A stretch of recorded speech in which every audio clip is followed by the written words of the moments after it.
એવી તો અનેક નારીઓ થઈ ગઈ હે શકુબા પંઢરપુરમાં થઈ ગયા ને।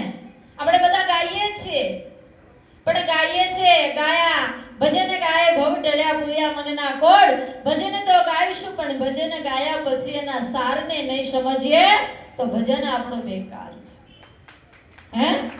હું હર વખતે કહું છું કે મારી નારી શક્તિ જો ઊભી થશે તો કોઈની તાકાત નથી।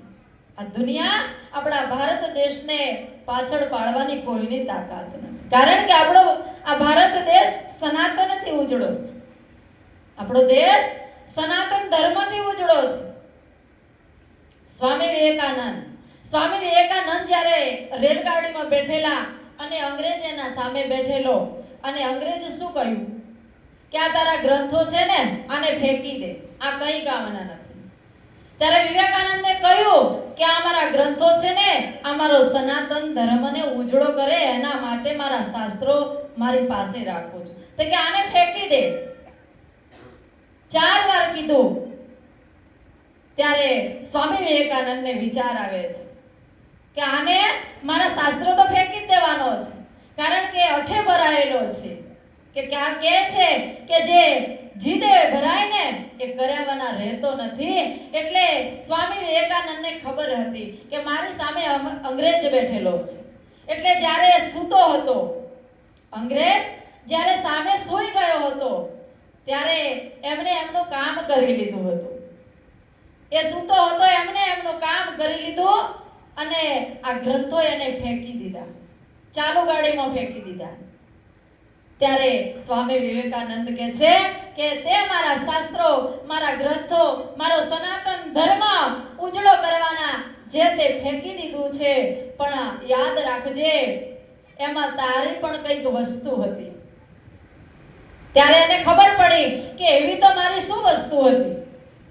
ત્યારે સ્વામી વિવેકાનંદને કહ્યું કે તારા જીવનનું એક લક્ષ્ય હતું, તારું જીવન કે મારા જીવનમાં કંઈક આગળ બનીશ, અને એને એવો એક લિફાફો મળેલો હતો, એના જીવનનો એક આધાર મળેલો, એને જીવન જીવવાની એક ટેકનિક મળેલી। ત્યારે એ લિફાફાની અંદર લખેલું હતું અને એ લિફાફો સ્વામી વિવેકાનંદ જ્યારે સૂતો હતો ત્યારે અહીંયાથી કાઢી અને બીજી જગ્યાએ એને મૂકી દીધી હતી।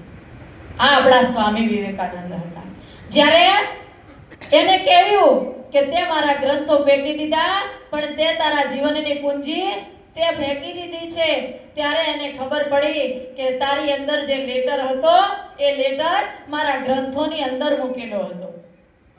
ત્યારે એ ગ્રંથને લેવા માટે સાંકળ તાણે છે અને રેલગાડી જેમ તેમ કરી ઊભી રાખી 5 કિલોમીટર દૂર જઈ અને એ ગ્રંથો લઈ આવ્યો અને ગ્રંથો લાવી સ્વામી વિવેકાનંદના આગળ એને કોથળીયા નીચે ઠલવી છે અને ઠલવી ત્યારે એક આગળ નીકળ્યો નહીં અને પછી કહ્યું કે આની અંદર મારો લેટર નથી, તારો આની અંદર લેટર નહોતો, તારો લેટર તો તારી પાસે જ પડ્યો છે, પણ તે મારા સનાતન ધર્મના ગ્રંથો ફેંકી દીધા, એ લાવવાની જવાબદારી મારી હતી, એટલે મારે તારી પાસે જ મંગાવવાના હતા, એટલે મેં તને મોકલ્યો હતો। આ છે આપણો સનાતન ધર્મ। આ સનાતન ધર્મમાં આપણે જો નહીં ચાલીએ, નાતી જાતિ કરીશું, ભેદભાવ રાખીશું, પંથા પંથી કરીશું તો આપણો સનાતન ધર્મ ચાલવાનો નથી। આ સનાતન ધર્મ માટે તો આપણા સંતો અનેકો સંતો થઈ ગયા છે હે। ગંગાબાએ કહેલું છે એક એક સેકન્ડ તમારી માટે બરબાદી તરફ લઈ જાય છે।